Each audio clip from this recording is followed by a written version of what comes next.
नमस्कार मेरे प्रिय छात्रों, मैं अरविंद सर बेसिक संस्कृत में आपका स्वागत करता हूँ। आइए हम लोग कारक और विभक्ति पढ़ रहे थे, जिसमें पंचमी विभक्ति तक हम लोग शानदार तरीका से कारक को साथ ही साथ कारक के सूत्रों को एवं अनुवाद बहुत विस्तार पूर्वक हम लोग पढ़ रहे थे। पंचमी विभक्ति के कुछ सूत्रों का एनालिसिस हमने पिछले वीडियो में भी किया था। आइए पंचमी विभक्ति के ही आज सूत्र लिए हैं जो आपके सामने हैं। इन सूत्रों को हम समझने का प्रयास करेंगे, साथ ही साथ इस पे कैसे अनुवाद बनेगा उसको भी समझने का प्रयास करेंगे। हमारा सूत्र है जन कर्तु प्रकृति। जन कर्तु प्रकृति का मतलब है कि जन धातु के युग में अपादान कारक होता है। जन धातु कहें तो जन का तात्पर्य होता है यहाँ कोई वस्तु जहाँ से उत्पन्न होती है। जहाँ से कोई वस्तु का उत्पन्न होना होता है वहीं में हम क्या करेंगे, अपादान कारक करेंगे। ठीक है, यानी कहें तो पंचमी विभक्ति का उसमें प्रयोग करेंगे। यहाँ पे लिखे हैं जन कहने का मतलब है, इसका रूप चलेंगे जायते, मीन्स उत्पन्न होना। क्या? उत्पन्न होना। परंतु हमने कुछ 4 गो उपसर्ग का भी इसमें प्रयोग किया है। चूँकि डायरेक्ट आपको जन्य धातु का रूप नहीं चला करके आपको उपसर्ग में किताबों में आपको देंगे, इसीलिए हम चारों के चारों जिससे पूछे जाते हैं ज़्यादातर जो है प्रयोग करके उपसर्ग, उसको हम लेने का प्रयास किए हैं। हुआ ये प्र लिए है, प्र प्लस जायते, प्र जायते यानी उत्पन्न होता है। उप प्लस जायते, उप जायते उत्पन्न होता है। उद प्लस जायते, उद जायते यानी उत्पन्न होता है। अभी प्लस जायते, अभी जायते उत्पन्न होता है। सभी का अर्थ एक ही। तो आइए अनुवाद कैसे बनते हैं समझने का प्रयास करेंगे। पहला यह अनुवाद आपके स्क्रीन बोर्ड पे है, दिखाई दे रहा है। गोबर से बिच्छू उत्पन्न होता है। बहुत शानदार उदाहरण हमने लिए हैं आज, और इन उदाहरणों से आपको जो है बनाने में और रोचकता बढ़ जाएगी। गोबर से बिच्छू उत्पन्न होती है। बिच्छू उत्पन्न हो रही है कहाँ से? गोबर से। तो गोबर हमारा क्या होगा? अपादान कारक होगा। अपादान कारक यानी अपादान कारक में कौन सा विभक्ति? पंचमी विभक्ति। तो गोबर यहाँ अपादान कारक। तो पहले बनाते हैं, आप समझिए।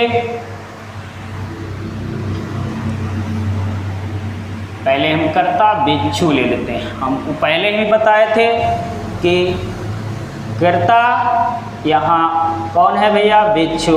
उत्पन्न होना क्रिया, ये क्या है? तो ये अपादान है, और अपादान कहें तो जन्य धातु ही है, जहाँ से जन्म ले रही है कोई वस्तु, और उसमें अपादान कारक हम लगाएंगे, यानी कहें तो पंचमी विभक्ति। तो बिच्छुकः मीन्स वृश्चिकः मीन्स बिच्छू। वृश्चिकः उत्पन्न होना के कोई चीज ले लीजिए चारों में से। प्रजायते, वृश्चिकः प्रजायते, कर्ता को प्रथमा विभक्ति, तो क्रिया भी हम क्या करेंगे? प्रथमा विभक्ति। अब जो है गोबर जन्य धातु है, और जन्य धातु में कौन सा विभक्ति? पंचमी विभक्ति। तो पंचमी विभक्ति होगा गोमय मीन्स गोबर, गोमयात। क्या होगा पंचमी विभक्ति? गोमयात। जैसे बालकः बालकम, बालकेन बालकाय, बालकात पंचमी। राम है रामम, रामेन रामाय, रामात पंचमी विभक्ति। उसी तरह से गोमयात पंचमी विभक्ति, यानी कहें तो गोमयात वृषकः प्रजायते। उसी तरह से आगे हम दूसरा उदाहरण ले रहे हैं, आप इसको नोट डाउन कीजिए जल्दी से। दूसरा उदाहरण है बिच्छुए, यहाँ बहुवचन मैंने लिया है तो कर्ता को बहुवचन हम बनाएंगे तो क्रिया को भी हम क्या करेंगे, बहुवचन। तो यहाँ क्रिया होगा हमारा, सॉरी कर्ता होगा हमारा बहुवचन में वृश्चिकाः ले लिए, कर्ता बहुवचन तो क्रिया बहुवचन, प्रजायन्ते, उपजायन्ते, उद्जायन्ते, अभिजायन्ते, ते इते अन्ते से उपजायन्ते या प्रजायन्ते, प्रजायन्ते। किससे भैया जन्म ले रही है, गोबर से, तो गोबर के गोमयात पंचमी विभक्ति हो जाएंगे, तो गोमयात वृश्चिकाः प्रजायन्ते। नोट डाउन कीजिए जल्दी।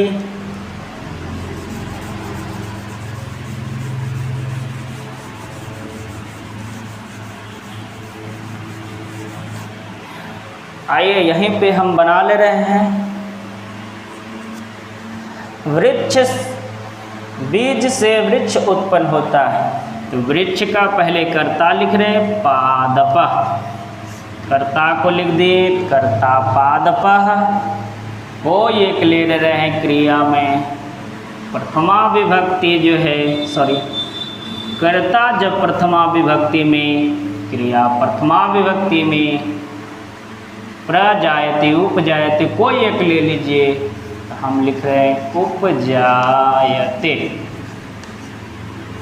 किससे भैया, बीज से, तो बीज में पंचमी विभक्ति बीजात, बीजात पादपः उपजायते। तो आप जल्दी से फटाफट बनाने का प्रयास कीजिए, सारा का सारा अनुवाद आप इसी तरह से बनाइए फटाफट। अब समझ गए हैं, आप बनाइए।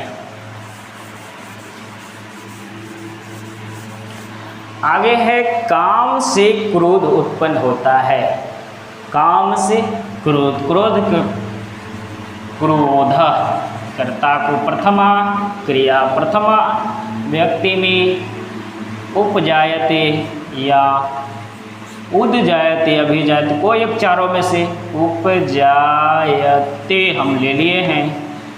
क्रोधः उपजायते किससे, काम से, काम में पंचमी विभक्ति कामात्, कामात् क्रोधः उपजायते।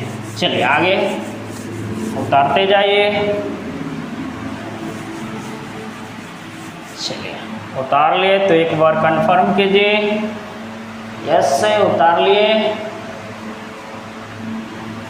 चलिए यहीं पे हम बना दे रहे हैं, रक्त उत्पन्न होता है किससे, रस से, तो यहाँ रक्त का रक्तः प्रथमा, प्रथम में रक्त उत्पन्न होना का कोई एक ले लीजिए, उपजायते, उपजायते किससे भैया, तो रस से, तो रस में पंचमी विभक्ति रसात, रसात रक्तः उपजायते। चलिए आगे, ब्रह्मा से प्रजा उत्पन्न होती है, कर्ता यहाँ प्रजा, और प्रजा बहुवचन शब्द है और इसीलिए आप क्रिया भी बहुवचन कर लीजिएगा, तो क्रिया बहुवचन प्रजायन्ते। किससे जन्म ले रही है, तो ब्रह्मा से प्रजा का उत्पन्न हो रहा है, तो इसमें पंचमी विभक्ति बनाइएगा, ब्रह्मण होता है पंचमी विभक्ति, ब्रह्मण। ब्रह्मण शब्द जो है प्रथमा विभक्ति है और दो गो बिंदु ऐसे लगा दिए, तो ब्रह्मण पंचमी विभक्ति चलता है। मुख से आग उत्पन्न होता है, तो आग का होता है अग्नि, अग्नि, आग का क्या होता है, अग्नि। अग्नि किससे उत्पन्न, तो मुख से, तो मुख से, तो मुख में पंचमी विभक्ति, क्रिया जो है हम एक वचन में रखेंगे, तो आपको ले रहे हैं उद जायते ले रहे हैं, उद जायते किससे भैया? मुख से, मुखात, मुखात अग्नि उज्जायते, मुख से अग्नि उत्पन्न होता है। भूमि से अन्न उत्पन्न होता है। अन्न का प्रथमा विभक्ति फल के समान, तो फल में प्रथमा विभक्ति फलम होता है, तो इसीलिए अन्न में प्रथमा विभक्ति अनम।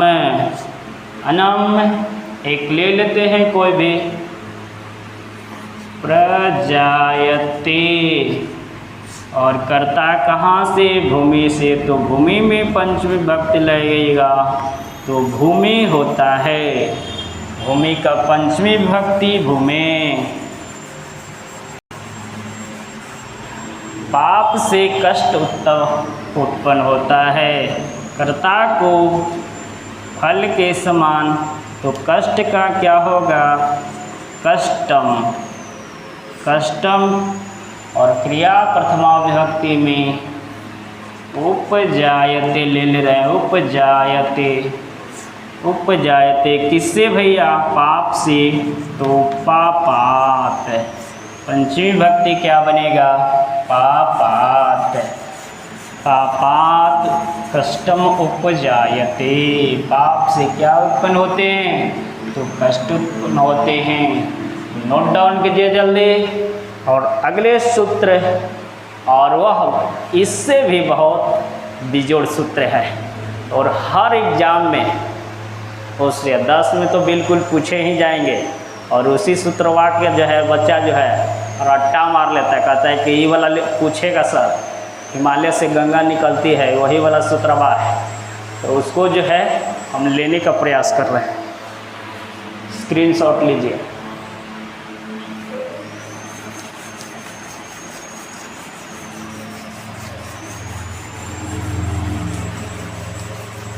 आप जो है केवल जो है सुंदर सा नोट्स बनाइए, और संस्कृत में अनुवाद से जो आप में डर पैदा है उसको डर को हटाइए।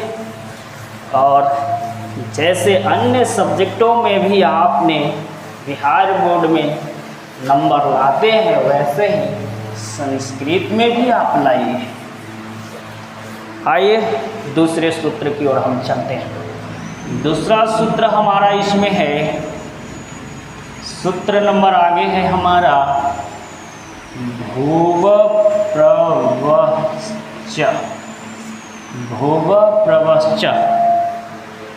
भूव प्रवश्च कहता है कि भू धातु, भू धातु कहें तो उत्पन्न स्थान, उत्पन्न स्थान।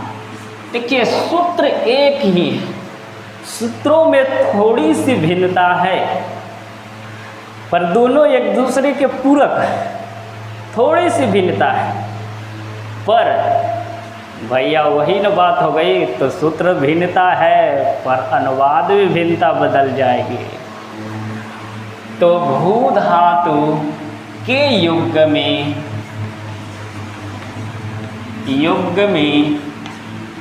पंचमी विभक्ति यानी अपादान कारक होता है। पंचमी विभक्ति लगाते हैं। भू धातु के युग में कौन सा विभक्ति लगाते हैं? पंचमी विभक्ति। भू धातु का रूप कैसे चलेगा भैया? तो प्र प्लस भू तो चलता है प्रभवती, चलता है ऐसे, मतलब निकलता है, निकलता है, निकलता है। या तो आप कहें प्रभवती न लिख करके आपको कहीं कहीं किताबों में आपको लिखेगा उद्भवती, तो उससे भी नहीं घबराना है। या तो कहीं कहीं किताबों में लिखेगा निश्चरती, यानी निकलता है। या तो कहें निर्गच्छति। सभी का अर्थ एक ही है भैया, सभी का अर्थ एक ही है। कुछ भी आप जो है इसको में से लिख दीजिए, एक ही अर्थ है।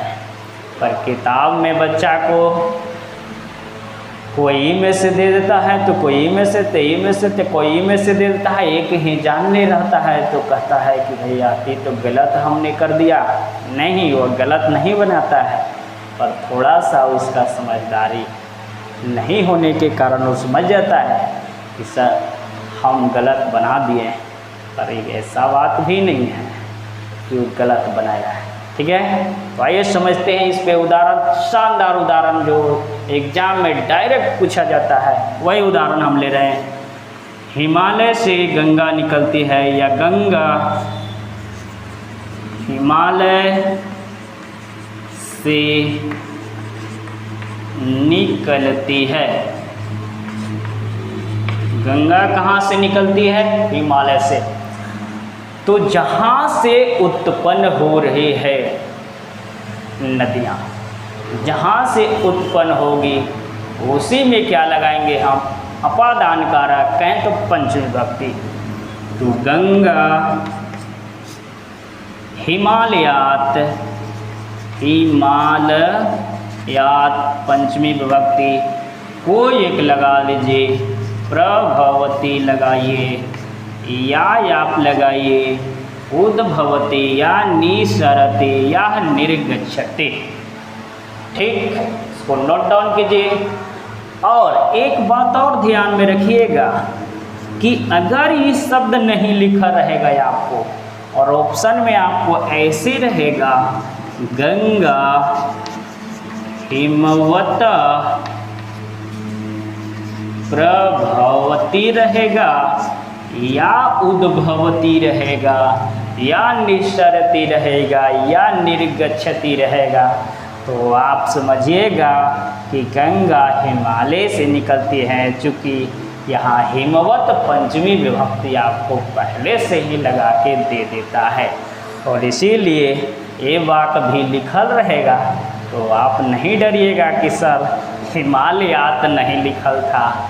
तो इसलिए हम इसको भी आपको हम सूचित कर दे रहे हैं कि इस तरह से भी किताब में आपको देंगे, तो उसे घबराने की आवश्यकता नहीं है। हिमवता मीन्स हिमालय से ही होता है। आइए दूसरी बात मिटा रहे हैं, आप एक हमको बना करके दिखाइए, दूसरा अनुवाद आप बना के दिखाइए। विराट नगर से वाणगंगा निकलती है, निकलती यह नदी है। वाणगंगा एक नदी है जो विराट नगर से निकलती है। क्या बनेगा? विराट नगरात, पंचमी विभक्ति, विराट नगरात वाणगंगा, वाणगंगा को एक लगा लीजिए, निसरते। चलिए इसको नोट डाउन कीजिए। एक आपके लिए तीसरा का जो है अनुवाद आपको बनाना है, दिखाई दे रहा है यस। हिमालय से, या तो कहिए आप कि गंगा कहाँ से निकलती है, गंगा कहाँ से निकलती है, इसको बनाइए। गंगा कहाँ से निकलती है, जल्दी फटाफट बना करके दिखा दीजिए। तो लिखेंगे भैया, आप बनाएंगे गंगा कुतः मीन्स कहाँ से, कुतः मीन्स कुतः प्रथमा विभक्ति है, कुतः,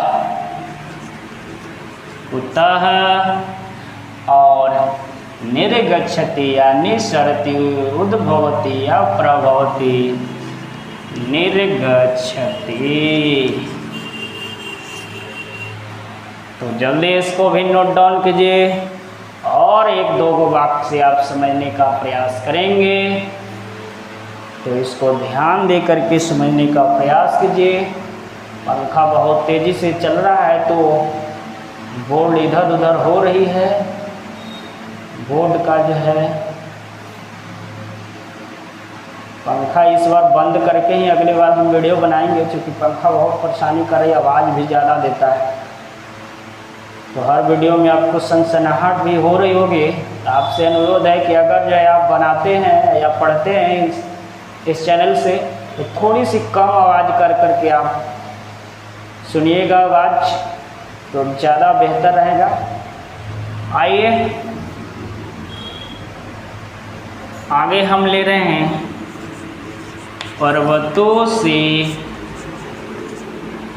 नदियाँ निकलती है। पर्वतों से नदियाँ निकलती है। किससे नदियाँ निकलती है भैया? तो पर्वतों से। तो पर्वत यहाँ क्या है? बहुवचन। नदियाँ क्या है? बहुवचन। तो नदियाँ कर्ता को पहले हम अगर लिखते हैं तो नदियाँ का होता है नदा। बहुवचन क्या होता है? नदा। इसका रूप ऐसे चलता है नदी, नधौ, नधा। प्रथमा का एक वचन में ऐसे चलेगा नधः, नधौ, नधा, यानी नधः बहुवचन। तो बहुवचन, तो इधर भी हम बहुवचन करेंगे। जैसे हम ले रहे हैं प्रभवन्ति, बहुवचन में प्रभवन्ति, उद्भवन्ति, निःसरन्ति, निर्गच्छन्ति। तो उसी तरह से नदः प्रभवन्ति। पर्वत से कहाँ से? तो उत्पन्न कहाँ से हो रही है? तो उत्पन्न स्थान है हमारा पर्वत। तो पर्वतों से बहुवचन, इसीलिए इसका बहुवचन में जैसे बालकात्, बालकाभ्याम, बालकेभ्य, तो उसी तरह से प्रवतेभ्यः,